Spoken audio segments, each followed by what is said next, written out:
Hello students, welcome to my channel practice सही होगा maths. आज इस वीडियो में मैं आपके लिए लेकर आई हूँ class 10 chapter 3 pair of linear equations in two variables के previous years questions and most important questions. तो स्टार्ट करते हैं। Question number 1, find the values of p for which the following pair of linear equations have a unique solution. तो बेटा आपको पता है कि यूनिक सोल्यूशन की हमारे पास कंडीशन होती है।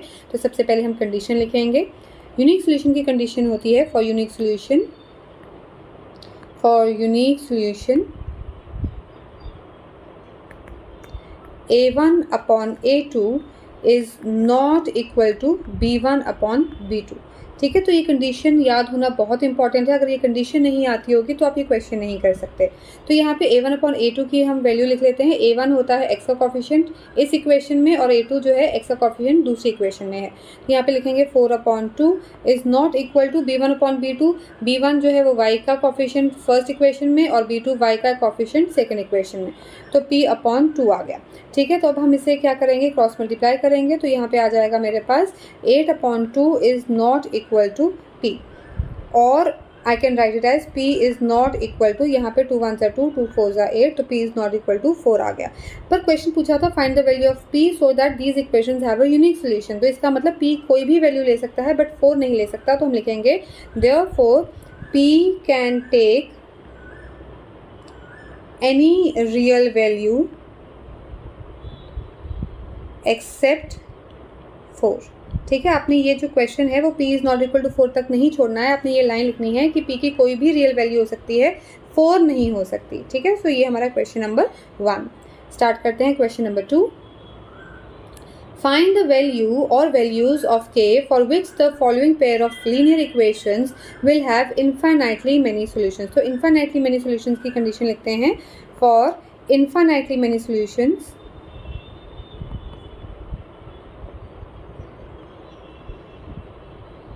हमारी कंडीशन होती है a1 upon a2 is equal to b1 upon b2 is equal to c1 upon c2।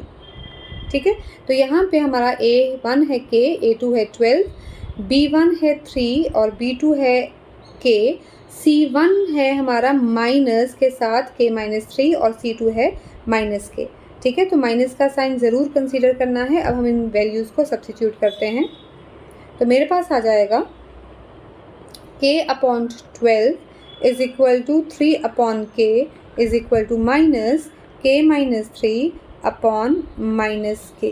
Minus minus क्या हो गया, कैंसिल हो गया।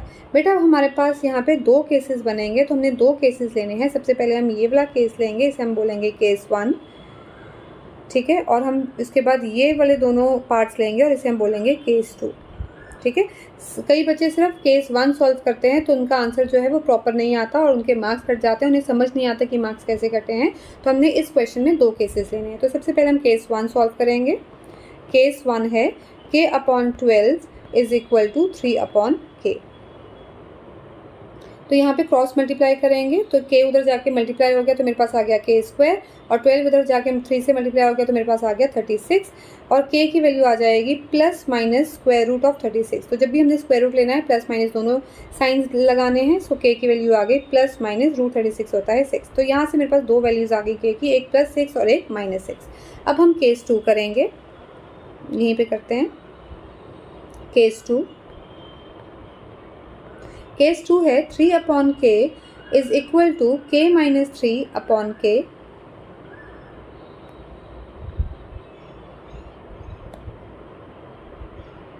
क्रॉस मल्टीप्लाई, तो ये k इधर जाके मल्टीप्लाई हो गया, 3k आ गया, और ये k उधर चला जाएगा तो मेरे पास आ जाएगा k इंटू k माइनस 3। तो इसे हम सिंप्लीफाई करेंगे तो ये आ जाएगा 3k is equal to k into k square, k into minus 3 minus 3k। अब यहाँ पे 3k को मैं इस तरफ ट्रांसपोज कर रही हूँ, 3k को उस तरफ लेके जा रही हूँ। तो ये आ गया, इधर बच गया 0 is equal to k square minus 3k minus 3k। तो इसे मैं लिख सकती हूँ k स्क्वायर माइनस 3k होता है minus 6k is equal to 0। ठीक है, तो ये मेरे पास k square minus 6k is equal to 0 आ गया। अब बच्चे क्या करते हैं कि वो करते हैं k square is equal to 6k लिख देते हैं और एक k को क्या कर देते हैं, कैंसिल। तो ये ऐसे नहीं करना है, ये गलत है। यहाँ से k की ठीक वैल्यूज़ नहीं आती है। तो हम क्या करेंगे कि कि यहाँ पे के स्क्वायर है, यहाँ पे 6k है, तो एक k क्या है कॉमन आ रहा है, तो अंदर क्या रह गया k minus 6 is equal to 0।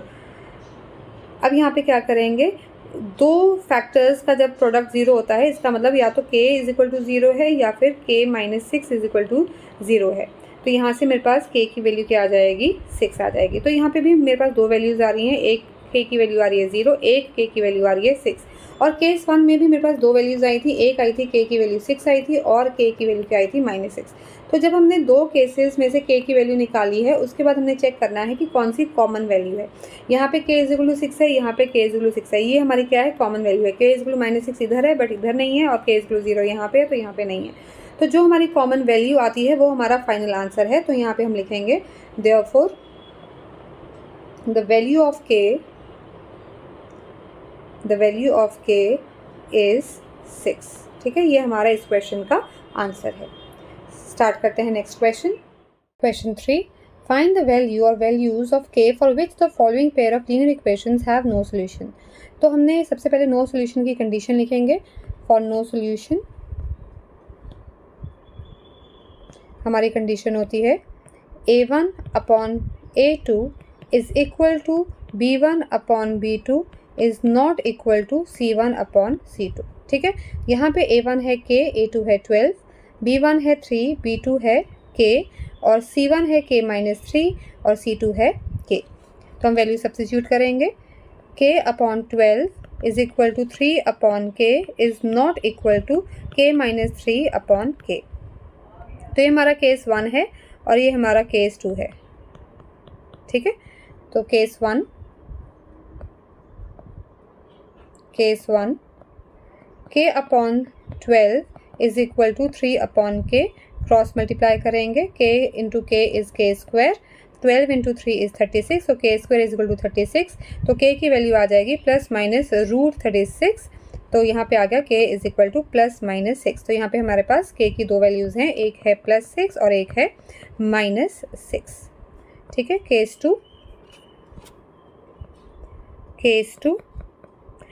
2 में 3 upon k is not equal to k minus 3 upon k। तो यहाँ पे हम क्रॉस मल्टीप्लाई करेंगे तो हमें मिलेगा 3k is not equal to k bracket k minus 3, 3k is not equal to k into k square minus 3k उधर transpose हो जाएगा और यहाँ पे हमें मिलेगा 0। तो यहाँ पे आ जाएगा k square minus 3k minus 3k। तो माइनस 3k होता है माइनस 6k और मैं साइड्स भी इंटरचेंज कर रही हूँ तो मुझे मिल जाएगा k square minus 6k is not equal to 0। मैंने साइड्स क्या कर दी, चेंज कर दी हैं, शिफ्ट कर दी हैं। तो यहाँ पे k स्क्वायर माइनस 6k में k कॉमन है, k कॉमन निकाल दिया, हमारे पास ब्रैकेट में रह गया k minus 6 is not equal to 0। इसका मतलब या तो k नॉट इक्वल टू 0 है या फिर k minus 6 not equal to 0 है। तो k minus 6 not equal to 0 से हमें मिल जाएगा k is not equal to 6 उधर जाके माइनस 6 उधर जाके प्लस 6 हो गया, तो k is not equal to 6। तो बेटा यहाँ से इस केस से मुझे मिला k is not equal to 6, but यहाँ पे आया था k की दो वैल्यूज़ आई थी 6 और माइनस 6, पर यहाँ पे आ गया कि k तो 6 के इक्वल नहीं हो सकता। तो फाइनल वैल्यू क्या हुई, तो हम लिखेंगे therefore the final value of k for which the given pair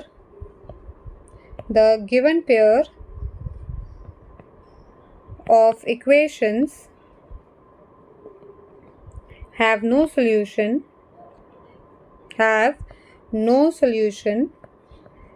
is minus 6। तो k की वैल्यू क्या आ गई है हमारे पास, माइनस 6। ठीक है बेटा, ये हमारे इस क्वेश्चन का आंसर है। तो स्टार्ट करते हैं question number 4। Solve the following pair of equations by elimination method.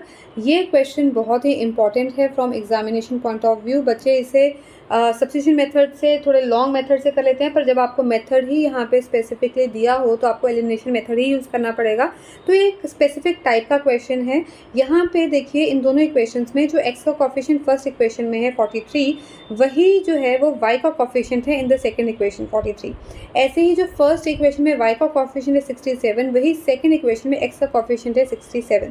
तो जब भी हमारे पास ऐसे क्वेश्चन होते हैं तो हमने एक पर्टिकुलर मेथड होता है इन्हें सॉल्व करने का। तो देखते हैं वो मेथड क्या है। सबसे पहले हम अपनी इक्वेशंस लिख लेते हैं, यहीं पे लिख लेते हैं कि ये इक्वेशन नंबर 1 है और ये इक्वेशन नंबर 2 है। तो सबसे पहले हमने क्या करना है, इन दोनों इक्वेशंस को ऐड करना है। सो इक्वेशन 1 प्लस इक्वेशन 2, इन दोनों को हम ऐड करेंगे। जब हम इन दोनों इक्वेशंस को ऐड करेंगे 43x plus 67y is equal to -24, और उसी के नीचे 67x plus 43y is equal to 24, और इन्हें हम क्या करेंगे, ऐड करेंगे। जब हमने इधर ऐड किया, ये -24 है, ये +24 है, तो ये क्या बन गया, 0 बन गया, कैंसिल हो जाएगा तो 0 बन गया। यहाँ पे हमारे पास आ जाएगा 110y प्लस, और यहाँ पे भी मेरे पास क्या आ जाएगा, 110x। ठीक है, अब हम आगे देखते हैं। यहाँ पे मेरे पास ये इक्वेशन आ गई 110x plus 110y is equal to 0। 110 मेरा कॉमन आ गया, x plus y is equal to 0। 110 उधर जाके डिवाइड हो जाएगा, और 0 divided by any number is 0। तो मेरे पास फर्स्ट इक्वेशन आ गई x plus y is equal to 0। ठीक है, ये मेरे पास इक्वेशन नंबर 1 आ गई। इक्वेशन नंबर 1 हमने ऑलरेडी दिया हुआ है, तो हम इसे इक्वेशन नंबर 3 दे देते हैं। तो ये मेरे पास इक्वेशन नंबर 3 आ गई। ठीक है, तो अब हमने क्या किया था, फर्स्ट और सेकंड इक्वेशन को ऐड किया था। अब हम दूसरी बारी क्या करेंगे, इन्हीं दोनों इक्वेशंस को सब्ट्रैक्ट करेंगे। तो हम लिखेंगे इक्वेशन 1 माइनस इक्वेशन 2। ठीक है, तो हमारी इक्वेशन 1 है 43x plus 67y is equal to -24। 67x plus 43y is equal to 24, और हमने इन दोनों इक्वेशंस को क्या करना है, सब्ट्रैक्ट करना है। जब सब्ट्रैक्ट करना है तो सेकंड इक्वेशन के साइंस क्या हो जाते हैं, चेंज हो जाते हैं। ये जो 67 है वो प्लस का है, तो ये हो गया माइनस का, ये प्लस का है, ये माइनस का हो गया, और ये भी प्लस का है, तो ये भी क्या हो गया, माइनस का हो गया। ठीक है, तो हमें मिल जाएगा यहाँ पे ओके, तो यहाँ पे मिल जाएगा हमें -48, ये आ जाएगा मेरे पास 4 माइनस 20 प्लस का 24y, और ये आ जाएगा -24x। ठीक है, तो यहाँ पे मैं क्या कर सकती हूँ कि 24 कॉमन निकाल सकते हैं। तो यहाँ पे मेरे पास आ जाएगा -x plus y is equal to -48। तो -x plus y is equal to -48। 24 इधर आके डिवाइड हो गया, 24 1 ज़ा, 24 2 ज़ा, तो मेरे पास आ गया -x plus y is equal to -2। ठीक है, तो ये मेरे पास इक्वेशन नंबर आ गई 4। बेटा हम यहाँ पे -24 भी कॉमन निकाल सकते थे। अगर मैं यहाँ पे -24 कॉमन निकालती तो मेरे पास अंदर रह जाता x minus y is equal to -48, और माइनस माइनस कैंसिल हो जाता, और x minus y is equal to 2 आ जाता। तो हम इस इक्वेशन को लेके फर्दर सॉल्व करते, बट अभी हमने माइनस कॉमन नहीं लिया है, तो हम इस इक्वेशन को लेके करेंगे। तो अभी मेरे पास equation number 3 x plus y is equal to 0, equation number 4 है -x plus y is equal to -2। अब ये जो इक्वेशन हमें गिवन थी, अब ये सिंप्लीफाइड इक्वेशन हो गई हैं। ठीक है, तो अब हम क्या करेंगे, यहाँ पे x पॉजिटिव है, यहाँ पे x नेगेटिव है, इन दोनों इक्वेशंस को हम क्या कर देंगे, ऐड करेंगे, क्योंकि हमने एलिमिनेशन मेथड से ही सॉल्व करना है। तो हम लिखेंगे इक्वेशन 3 प्लस इक्वेशन 4। ठीक है, सो हमारे पास इक्वेशन 3 थी x plus y is equal to 0, equation 4 है -x plus y is equal to -2। हम ऐड कर रहे हैं, तो ये कैंसिल हो गया, ये आ जाएगा 2y, और यहाँ पे आ गया 0 - 2 इज़ -2। तो यहाँ से y की वैल्यू आ जाएगी -2/2, तो यहाँ से y की वैल्यू आ गई मेरे पास -1। ठीक है, अब ये जो y की वैल्यू -1 आई है, ये हम इक्वेशन 3 में भी सब्स्टिट्यूट कर सकते हैं और इक्वेशन नंबर 4 में भी सब्स्टिट्यूट कर सकते हैं। तो हम लिखते हैं put this value in equation 3। तो x प्लस वाई था वहाँ पे, तो x प्लस -1 हो गया इज इक्वल टू 0। तो x की वैल्यू यहाँ पे आ गई x minus 1 is equal to 0, x की वैल्यू क्या आ गई मेरे पास 1। ठीक है, तो x is equal to 1 and y is equal to -1, और ये हमने एलिमिनेशन मेथड से सॉल्व किया है। तो ये मेरा क्वेश्चन यहीं ख़त्म होता है। स्टार्ट करते हैं next question. Question number 5. The age of the father is 3 times the sum of the ages of his 2 children. After 5 years, his age will be 2 times the sum of the ages of his children. Find the present age of the father. This is a very important question. समझते हैं कैसे करना है। Suppose let the sum of ages of the 2 children is equal to x years। तो सबसे पहले हम suppose कर लेंगे, क्योंकि यहाँ पे बोला है कि age of the father is 3 times the sum of the ages of his 2 children. तो जो हम 2 बच्चों के एजेस का सम है उसे हमने सपोज कर लिया x years। So and let the present age of father present age of father is equal to y years. हमने फादर की प्रेजेंट एज ले ली y years. According to question, ATQ means according to question, वो बोल रहा है as of the father जो कि हमने ली है y, इसका मतलब होता है equal to 3 times means 3 multiply by the sum of the ages of his 2 children जो हमने कंसिडर किया है x, तो ये हो गया 3x। 3 times x means 3 multiply by x, तो y is equal to 3x। ये हमारी हो गई equation number 1 from the first statement which is given in the question.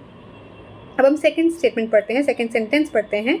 After 5 years, सबसे पहले आफ्टर 5 ईयर्स में जो फादर की एज हो जाएगी 5 ईयर्स के बाद, वो हम लिखते हैं 5 ईयर्स के बाद, यहाँ पे लिख लेते हैं आफ्टर 5 ईयर्स फादर्स एज, है ना, fathers age will B y plus 5, ठीक है। और यहाँ पे बेटा हमने कंसीडर क्या किया था, sum of the ages of the 2 children को x माना था, ठीक है। तो आफ्टर 5 ईयर्स जो है सम ऑफ एजेस ऑफ 2 चिल्ड्रन कितनी होगी वो लिखते हैं। देखो 2 बच्चों का जो सम एजेस का सम था वो x था। 5 ईयर्स के बाद एक बच्चे की एज भी +5 होगी और दूसरे बच्चे की भी एज क्या होगी, +5 होगी। तो हम +5 दो बार ही करेंगे तो x में कितना ऐड हो रहा है, +10 हो रहा है, ठीक है। तो ये एक बहुत इंपॉर्टेंट चीज़ है ध्यान रखने वाली, क्योंकि बच्चे जो हैं वो एक ही बारी 5 को ऐड करते हैं। ये जो x हमने कंसिडर किया है ये 2 बच्चों की एज के सम के इक्वल है, ठीक है ना। तो एक बच्चे की एज भी 5 साल बढ़ रही है और दूसरे बच्चे की एज भी 5 साल बढ़ रही है, तो टोटल जो है 5 साल के बाद दोनों की एजेस का जो सम होगा वो 10 ईयर्स जो है वो बढ़ जाएगा। तो यहाँ पे हो जाएगा हमारे पास x + 10 हो जाएगा, ठीक है। तो वो बोल रहे हैं after 5 years his age will be 2 times, his age का मतलब father's age will be 2 times the sum of the ages of his children, मतलब 5 साल के बाद जो फादर की एज है। So according to question now 5 साल के बाद फादर की एज है y + 5, वो हो जाएगी 2 टाइम्स मीन्स 2 मल्टीप्लाई बाय जो कि sum of the ages of 2 children की होगी। तो 5 साल के बाद उनकी एज कितनी हो रही है, x + 10, तो 2 टाइम्स x + 10, ठीक है। तो ये आ गई मेरी इक्वेशन नंबर 2, ठीक है। इसे हम सिंप्लीफाई करते हैं तो ये आ जाएगा y + 5 is equal to 2x + 20।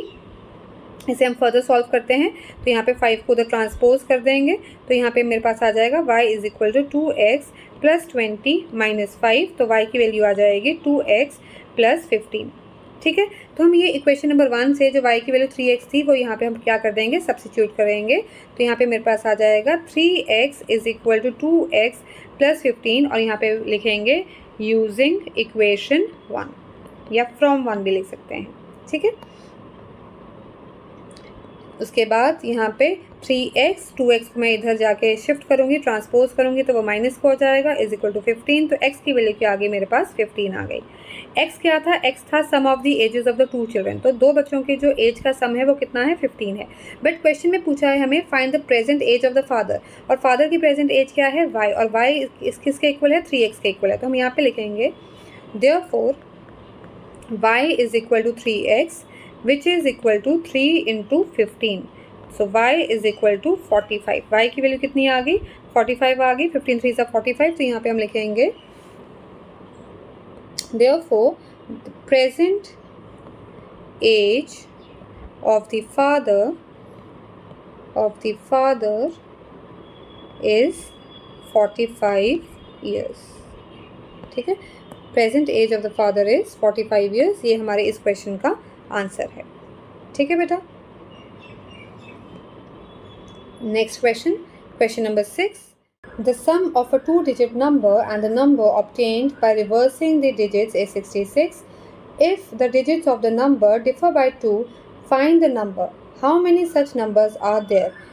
बच्चों ये बहुत ही इंपॉर्टेंट क्वेश्चन है, क्योंकि डिजिट्स वाले क्वेश्चन जनरली बच्चों को समझ नहीं आते कि कैसे करना है। तो सबसे पहले एक एग्जांपल से समझते हैं कि फॉर एग्जांपल मेरे पास कोई 2-digit नंबर है 43, ठीक है। तो ये जो 43 है ये कैसे बना है, देखो 3 जो है वो यूनिट प्लेस पे है और जो 4 है वो टेंथ प्लेस पे है। तो टेंस प्लेस मतलब 10 से मल्टीप्लाई होकर बनता है। तो 4 जो है वो 10 प्लेस पे है, मीन्स 4 को मैं क्या कर रही हूँ 10 से मल्टीप्लाई कर रही हूँ। एक्सपेंडेड फॉर्म में लिख रहे हैं, एक्सपेंडेड फॉर्म में हम 10 प्लेस पे जो वैल्यू जो डिजिट होती है उसको 10 से मल्टीप्लाई करते हैं, प्लस जो 1 प्लेस पे वैल्यू होती है डिजिट होता है उसको हम 1 से मल्टीप्लाई करते हैं। तो ये आ गया 40 और ये आ गया 3, तो 40 + 3 क्या आ गया 43। तो इस तरीके से मेरा ये नंबर जो है वो फॉर्म होता है। तो अगर मैं सपोज करूँ कि late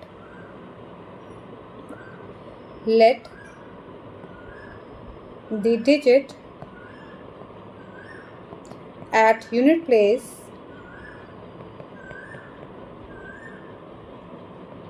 be x and the digit at tens place be y, ठीक है। Therefore the number formed is equal to, अब नंबर कैसे फॉर्म होगा, देखो ये मैंने बोला कि यूनिट प्लेस पे x है, टेंस प्लेस पे y है, तो मतलब ये जो है 2 डिजिट नंबर मेरा क्या है yx है। तो नंबर कैसे फॉर्म होगा, जो टेंस प्लेस पे है उसको मैं 10 से मल्टीप्लाई करूँगी, तो ये आ गया 10 × y 10y, प्लस जो यूनिट प्लेस पे उसको 1 से मल्टीप्लाई करूँगी x × 1x, तो ये आ गया 10y + x, ठीक है। तो इस तरीके से मेरा नंबर फॉर्म हुआ है। आगे पढ़ते हैं। The sum of a 2 digit number and the number obtained by reversing the digits is 66। तो ये मेरा जो नंबर फॉर्म हुआ है इसका रिवर्स लिखते हैं, रिवर्सिंग द नंबर। जब हम रिवर्स करेंगे, रिवर्स का मतलब जो है जो x 1 प्लेस पे था अब वो 10 प्लेस पे चला गया, और जो y 10 प्लेस पे था वो क्या आ गया 1 प्लेस पे आ गया। तो जब मैंने इन दोनों को यहाँ पे रिवर्स किया तो यहाँ पे भी रिवर्स हो जाएंगे। तो जब हम नंबर फॉर्म कर रहे हैं जो 10 प्लेस पे x है वो 10 से मल्टीप्लाई होगा, तो मेरे पास आ जाएगा 10x + y, ठीक है। तो अकॉर्डिंग टू क्वेश्चन वो बोल रहे हैं कि जो ऑलरेडी नंबर फॉर्म हुआ था, ओरिजिनल नंबर था, उसमें जब हम, ये मेरा ओरिजिनल नंबर है 10y + x, और उसमें जब हम रिवर्स्ड नंबर ऐड कर रहे हैं 10x + y, तो जो सम मिल रहा है वो क्या मिल रहा है 66, ठीक है। तो हम इसे सिंप्लीफाई करते हैं। x + 10x होता है 11x, 10y + y होता है 11y इज इक्वल टू 66, और यहाँ से 11 कॉमन आ गया, x + y रह गया इज इक्वल टू 66। तो मेरे पास आ गया x + y 66, 11 जो उधर जाके 66 को डिवाइड कर रहा है, तो 66 / 11 क्या होता है 6। तो ये मेरे पास ये सिंप्लीफाइड फॉर्म में इक्वेशन होगी, इसे मैं बोलूँगी इक्वेशन नंबर 1, ठीक है। आगे पढ़ते हैं question. If the digits of the number differ by 2, means अगर जो डिजिट्स हैं उनका जो डिफरेंस है वो 2 है, फाइंड द नंबर, ठीक है। How many such numbers are there. अब बेटा देखो उन्होंने बोला कि x हम लेके चले हैं कि x यूनिट प्लेस पे है, टेंस y प्लेस पे, और उन्होंने बोला कि उन दोनों का डिफरेंस 2 है। हमें ये नहीं पता कि x is bigger than y और y is bigger than x, तो हम 2 केसेस लेंगे यहाँ पे। केस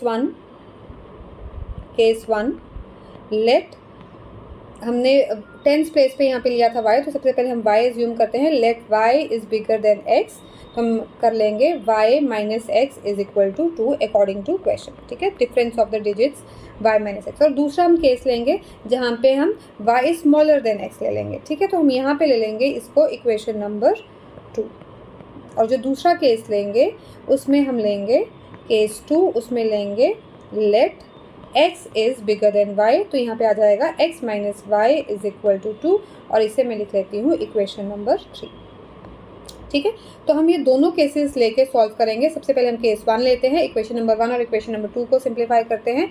इक्वेशन नंबर 1 और 2 को हम सिंपली ऐड कर देते हैं। So equation 1 + equation 2, x + y is equal to 6। तो यहाँ पे जो है टर्म्स आगे पीछे लिखी हैं, तो यहाँ पे हम लिख लेती हूँ -x + y is equal to 2, ठीक है। मैंने इसे रीअरेंज किया है, -x को पहले लिखा है और +y को बाद में लिखा है। हम ऐड कर रहे हैं तो ये कैंसिल हो गया, y + y आ गया 2y, और 6 + 2 आ गया मेरे पास 8, और यहाँ से y की वैल्यू आ जाएगी 8 / 2 दैट इज़ 4। तो यहाँ से मेरे पास वैल्यू क्या आ गई y की 4। तो y की जो वैल्यू 4 है वो मैं यहाँ पे भी पुट कर सकती हूँ और इक्वेशन नंबर 1 में भी पुट कर सकती हूँ, ताकि मेरे पास x की वैल्यू आ जाए। तो हम इक्वेशन नंबर 1 में पुट करते हैं। पुट इन इक्वेशन 1, इक्वेशन 1 है x + y is equal to 6, so x + 4 is equal to 6। तो यहाँ से x की वैल्यू आ गई मेरे पास 2, 6 - 4 x की वैल्यू आ गई 2, ठीक है, तो ये मैंने तब लिया था जब मेरा y क्या था, टेंस प्लेस पे था और x क्या था, यूनिट प्लेस पे था। तो मेरा नंबर क्या बन गया, therefore number formed is equal to 42। ठीक है, मेरा y क्या था टेंस प्लेस पे और x क्या था यूनिट प्लेस पे, तो यहाँ से नंबर क्या आ गया मेरे पास 42। अब हम केस 2 लेके चलते हैं। तो केस 2 है हमारा, जब x is bigger than y, mean unit place को मैंने बिगर लिया है, x minus y is equal to 2 और equation number 1 x plus y is equal to 6। तो यहाँ पे भी हम सिंपली इक्वेशन 1 और इक्वेशन 2 को ऐड करेंगे, इक्वेशन 3 को ऐड करेंगे। तो x plus y is equal to 6, x minus y is equal to 2, इनको ऐड कर रहे हैं, plus y minus y cancel, x plus x 2x आ गया मेरे पास और 6 प्लस 2 क्या आ गया, 8 आ गया। तो यहाँ से x की वैल्यू आ जाएगी 4। एक minute,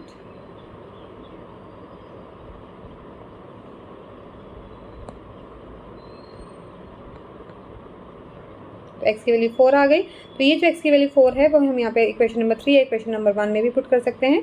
so put in equation 1, तो 4 plus y is equal to 6। तो यहाँ से y की वैल्यू आ गई मेरे पास 2। The number formed is 10y plus x है, y अब मेरा क्या था टेंस प्लेस पे और x क्या था मेरा यूनिट प्लेस पे, तो यह क्या आ गया 24। तो केस 1 से मेरा नंबर आया 42, केस 2 से मेरा नंबर आया है 24। एंड उन्होंने पूछा है how many such numbers are there, so there are 2 such numbers. तो हम एंड में लिखते हैं there are 2 such numbers formed। ठीक है बेटा, तो ये था हमारा क्वेश्चन। स्टार्ट करते हैं next question. Question number 7, in a competitive examination 1 mark is awarded for each correct answer while half mark is deducted for each wrong answer. Jaya answered 120 questions and got 90 marks. How many questions did she answer correctly? Again a very important question. Generally school में pre boards में या unit test में या boards में ये question आया हुआ है, कहीं ना कहीं स्कूल्स भी ये क्वेश्चन डालते हैं। तो स्टार्ट करते हैं। देखो बेटा, जब भी हमें मार्क्स मिलता है करेक्ट आंसर के लिए तो उसे हम क्या कंसिडर करते हैं, प्लस कंसिडर करते हैं, और डिडक्टेड का मतलब मार्क्स लूज हो गए उसे हम क्या लेते हैं, माइनस में लेते हैं। तो सबसे पहले हम यहाँ पे लिखेंगे let the number of questions answered correctly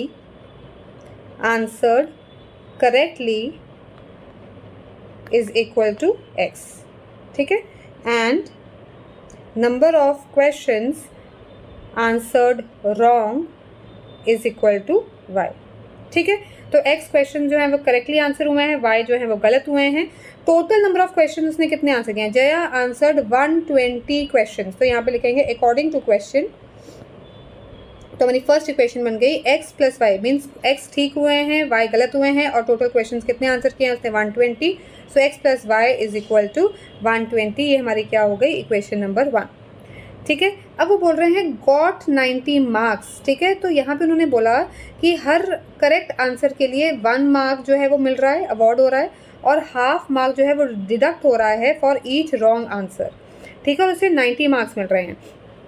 तो बेटा उसके अगर x क्वेश्चंस करेक्ट हैं तो हर क्वेश्चन के लिए उसको 1 मार्क अवार्ड हुआ है, मीन्स 1 into x। ठीक है ना, उसको x मार्क्स मिल गए फॉर x क्वेश्चंस, और उसका हाफ मार्क डिडक्ट हो रहा है फॉर ईच रॉन्ग आंसर। तो कितने रॉन्ग आंसर्स हैं, y, और हर क्वेश्चन के लिए हाफ मार्क डिडक्ट हो रहा है। तो कितने मार्क्स डिडक्ट हो रहे हैं, हाफ इंटू y।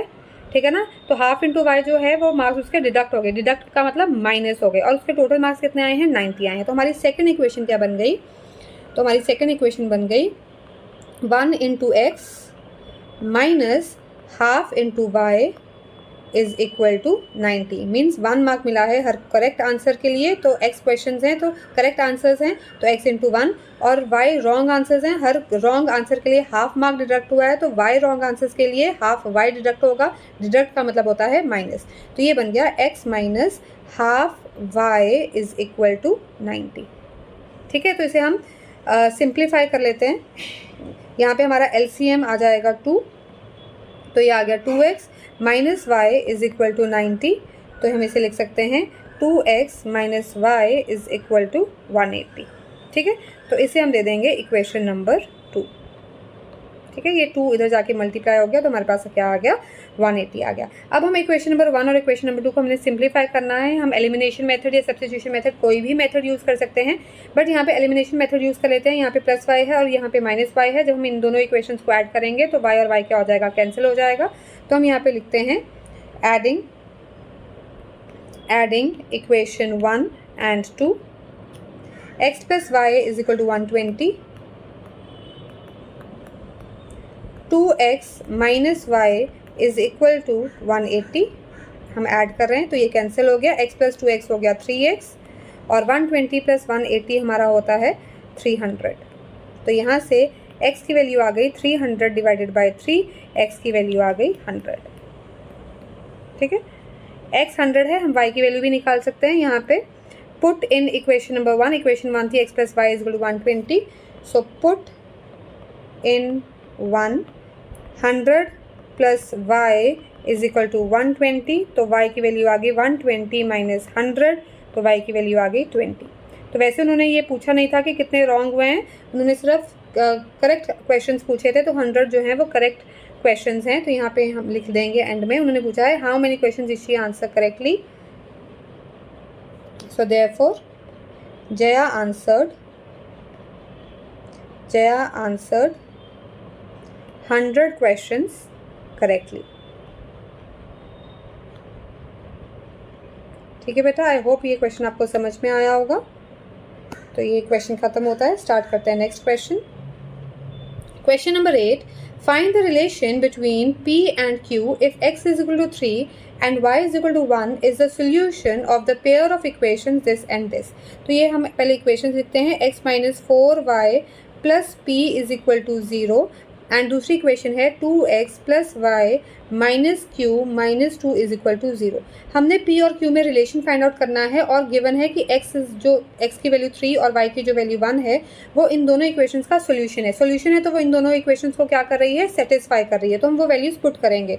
तो अब x की वैल्यू है 3, y की वैल्यू है 1, वो इन दोनों इक्वेशंस को सेटिस्फाई कर रही है। तो हम पुट करते हैं 3 minus 4 into 1 plus p is equal to 0, ये इनकी सोल्यूशन है। x is equal to 3, y is equal to 1 जो है वो इन दोनों इक्वेशंस का सोल्यूशन है, वो उसे सेटिस्फाई करेगा। 3 minus 4 plus p is equal to 0, minus 1 plus p is equal to 0 और माइनस 1 उधर जाके प्लस बन जाएगा, तो 0 प्लस 1 होता है 1, तो p की वैल्यू क्या आ गई, 1 आ गई। ठीक है, इसी तरह हम x और y की वैल्यू यहाँ पे सब्स्टिट्यूट करेंगे। 2 into 3 plus 1 minus q minus 2 is equal to 0, यह आ गया 6 plus 1 minus q minus 2 is equal to 0, 6 plus 1 7, 7 minus 2 हमारे पास आ गया 5, 5 minus q is equal to 0, minus q is equal to 5 उधर जाके माइनस का हो जाएगा और माइनस माइनस कैंसिल हो गया, तो क्यू की वैल्यू मेरे पास आ गई 5। ठीक है बेटा, p की वैल्यू 1 आ गई, q की वैल्यू 5 आ गई, पर यहाँ पे क्वेश्चन छोड़ना नहीं है। उन्होंने पूछा है कि क्या रिलेशन आप बना सकते हो p और q की जो वैल्यूज़ आई हैं, तो क्या रिलेशन है p और q में। तो हम देखेंगे कि q की वैल्यू 5 है, p की वैल्यू 1 है, तो हम रिलेशन लिख सकते हैं। Therefore relation between p and q is, देखो हम देख रहे हैं कि जो q की वैल्यू है वो 5 टाइम्स द p की वैल्यू है, तो हम यहाँ पे लिख सकते हैं q इज़ 5 टाइम्स p। ठीक है ना, p की वैल्यू क्या है, 1 है, तो p की वैल्यू जब हम यहाँ पे 1 पुट करेंगे तो q की वैल्यू आ जाएगी 5 इंटू 1, q की वैल्यू क्या आ जाती है, 5 आ जाती है। तो ये हमारा p और q में रिलेशन है। ठीक है बेटा, तो ये हमारा क्वेश्चन नंबर 8 था। स्टार्ट करते हैं question number 9, solve for x and y। तो ये हमारे पास दो इक्वेशंस हैं, इसे हम सब्स्टिट्यूशन से भी कर सकते हैं और इसे हम एलिमिनेशन मेथड से भी कर सकते हैं। जो रूट वाले क्वेश्चन होते हैं बच्चों को थोड़ा डिफिकल्ट लगता है सॉल्व करने के लिए, तो हम देखते हैं कि कैसे करना है। तो root 2x plus root 3y is equal to 5, root 3x minus root 8y is equal to minus root 6। ठीक है, सबसे पहले हम एलिमिनेशन मेथड देखते हैं कि एलिमिनेशन मेथड से क्या करना है, कैसे करना है सॉल्व। तो बेटा यहाँ पे x का कॉफिशिएंट है √2, यहाँ पे x का कॉफिशिएंट है √3, तो मैं क्या कर सकती हूँ कि x का कॉफिशिएंट सेम बना सकती हूँ। सेम कैसे बना सकती हूँ कि मैं इसको, इस वाली इक्वेशन को √3 से मल्टीप्लाई कर दूँ और सेकंड इक्वेशन को मैं क्या कर दूँ, √2 से मल्टीप्लाई कर दूँ। ठीक है, तो उससे क्या होगा कि √2 इंटू √3 √6 बन जाएगा और इधर भी √3 इंटू √2 क्या बन जाएगा, √6 बन जाएगा। तो मेरे पास न्यू इक्वेशंस क्या फॉर्म हो जाएंगी, न्यू इक्वेशंस फॉर्म हो जाएंगी √6x √3 इंटू √3 होता है मेरे पास 3y और यहाँ पे आ जाएगा 5 √3। जब हम पूरी इक्वेशन को √3 से मल्टीप्लाई कर रहे हैं तो हर टर्म जो है वो √3 से मल्टीप्लाई होगी। ठीक है, और दूसरी इक्वेशन देखते हैं, √3 इंटू √3 हो गया √2 हो गया √6x, √8 इंटू √2 हो गया -√16y और √6 इंटू √2 हो गया -√12। ठीक है, अब देखिए दोबारा से लिखते हैं, √6x plus 3y is equal to 5 √3, ये तो फर्स्ट इक्वेशन है। सेकेंड इक्वेशन को √6x माइनस √16 होता है 4y आ गया और जो √12 है, √12 होता है 2 2 ज़ा 4 4 3 ज़ा 12, तो ये आ जाता है 2√3। ठीक है, तो यहाँ पे आ जाएगा मेरा -2√3। ठीक है, अब इन दोनों इक्वेशंस को मुझे एलिमिनेशन मेथड यूज़ कर रही हूँ, तो इन दोनों इक्वेशन को, ये √6 है ये √6 है, दोनों पॉजिटिव के हैं, तो इन दोनों इक्वेशंस को क्या करूँगी, सब्ट्रैक्ट करूँगी। तो इन दोनों इक्वेशंस को सब्ट्रैक्ट करेंगे, ये माइनस ये प्लस और ये भी प्लस हो जाएगा, तो ये क्या हो गया, कैंसिल हो गया। प्लस 3y प्लस 4y, तो ये आ गया प्लस का 7y, 5√3 प्लस 2√3। ठीक है ना, तो कितना आ जाएगा मेरे पास 7√3 आ गया। तो y is equal to 7√3 upon 7, 7 और 7 क्या हो गया, कैंसिल, तो मेरे पास y की वैल्यू आ गई √3। ठीक है बेटा, अब ये जो y की वैल्यू आई है √3, ये मैं किसी भी इक्वेशन में सब्स्टिट्यूट कर सकती हूँ। यहाँ पे पुट करते हैं, या तो इक्वेशन 1 में या इक्वेशन नंबर 2 में, तो हम इक्वेशन नंबर 1 में पुट करते हैं। Put in equation 1,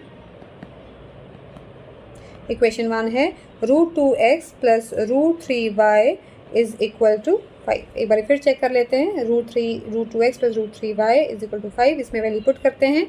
so √2x plus √3 into √3 is equal to 5, तो मेरे पास आ गया √2x, √3 प्लस इंटू √3 होता है 3, so plus 3 is equal to 5, √2x is equal to 5, 3 उधर जाके माइनस हो गया, 5 माइनस 3 जो कि है 2, तो x की वैल्यू आ गई 2 अपॉन √2। हमारे पास इररेशनल नंबर है डिनोमिनेटर में, तो इसे मैं क्या कर सकती हूँ, रैशनलाइज कर सकती हूँ। तो मेरे पास आ गया x is equal to 2 upon √2 और हम रैशनलाइज कर रहे हैं √2 को, तो यहाँ पे मुझे मिल जाएगा x की वैल्यू आ जाएगी 2√2, √2 इंटू √2 होता है 2 और 2 क्या हो गया, कैंसिल, तो x की वैल्यू आ गई √2। ठीक है, तो बेटा इस तरीके से हमने x और y की वैल्यू निकाली है। x की वैल्यू आ गई √2 और हमने यहाँ पे y की वैल्यू निकाली थी, y की वैल्यू है √3। ये हमने एलिमिनेशन मेथड यूज़ किया है निकालने के लिए। आप लोग सब्स्टिट्यूशन मेथड यूज़ कीजिए और मुझे बताइए कि आप सब्स्टिट्यूशन मेथड से क्या ये क्वेश्चन सॉल्व कर सकते हैं कि नहीं कर सकते हैं। अगर आपसे सॉल्व नहीं होगा तो आप मुझे बताइए, मैं आपको करके बताऊँगी। ठीक है बेटा, स्टार्ट करते हैं क्वेश्चन 10।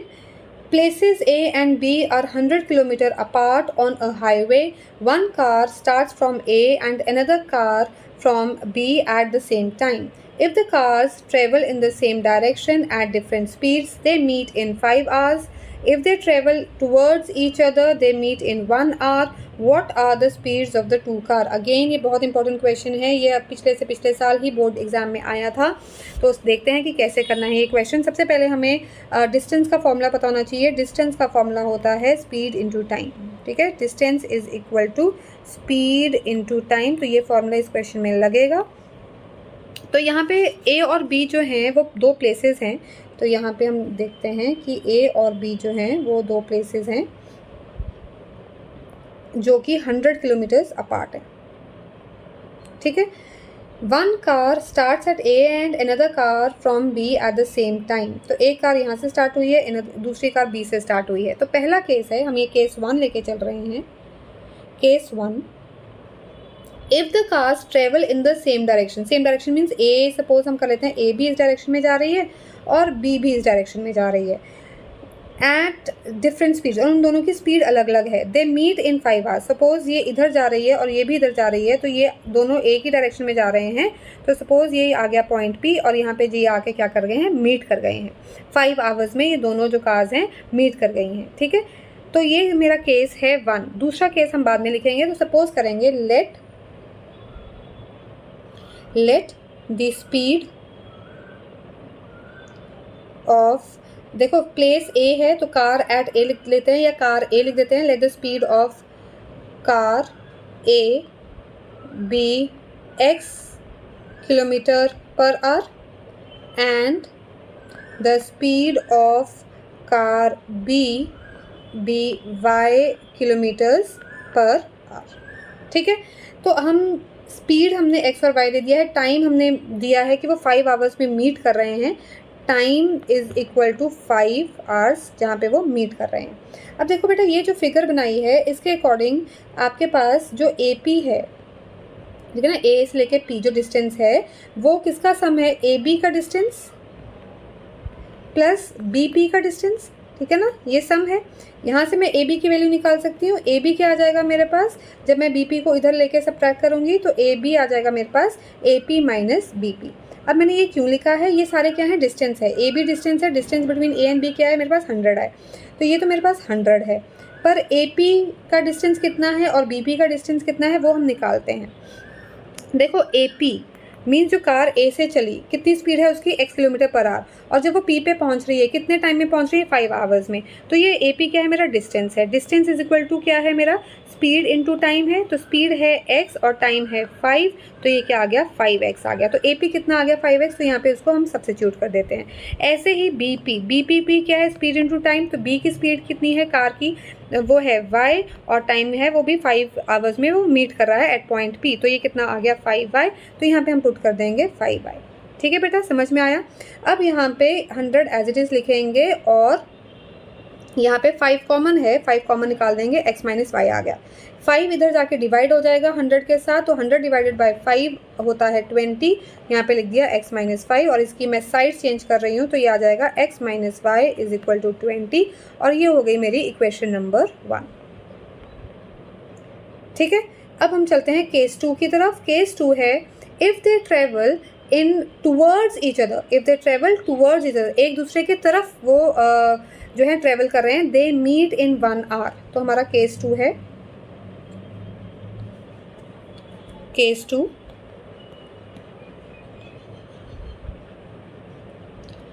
2 है, अगर ये ए है और ये बी है और वो एक दूसरे की तरफ जो है ट्रैवल कर रहे हैं, मीन्स अगर ए जो है वो इस तरफ ट्रैवल कर रहा है, बी इस तरफ ट्रैवल कर रहा है, एक दूसरे की तरफ ट्रैवल कर रहे हैं, ठीक है ना। और वो सपोज यहाँ पे आके वो मीट कर रहे हैं, तो कितनी देर में वो मीट कर रहे हैं, टाइम हमें गिवन है वो 1 आवर में मीट कर रहे हैं, ठीक है। तो हम सबसे पहले ए पी निकालते हैं कि डिस्टेंस ए पी कितना है। ए की स्पीड है हमारे पास x और टाइम है हमारे पास 1, तो ये आ गया हमारे पास x इंटू 1 जो कि होता है x किलोमीटर्स, ठीक है। ऐसे ही हम बी पी निकालेंगे। बी पी है अगेन स्पीड इनटू टाइम, तो स्पीड है बी की स्पीड है y और टाइम है हमारे पास 1, तो ये आ गया मेरे पास y किलोमीटर्स, ठीक है। अब बेटा जो टोटल डिस्टेंस है ये a से लेके b तक, ये a यहाँ से है और ये b है, तो जो टोटल डिस्टेंस है a b वो सम है a p का और b p का, ठीक है। तो हम यहाँ पे लिखेंगे कि जो टोटल डिस्टेंस है a से लेके b तक that is equal to a p plus b p, तो हम लिखेंगे a p plus b p।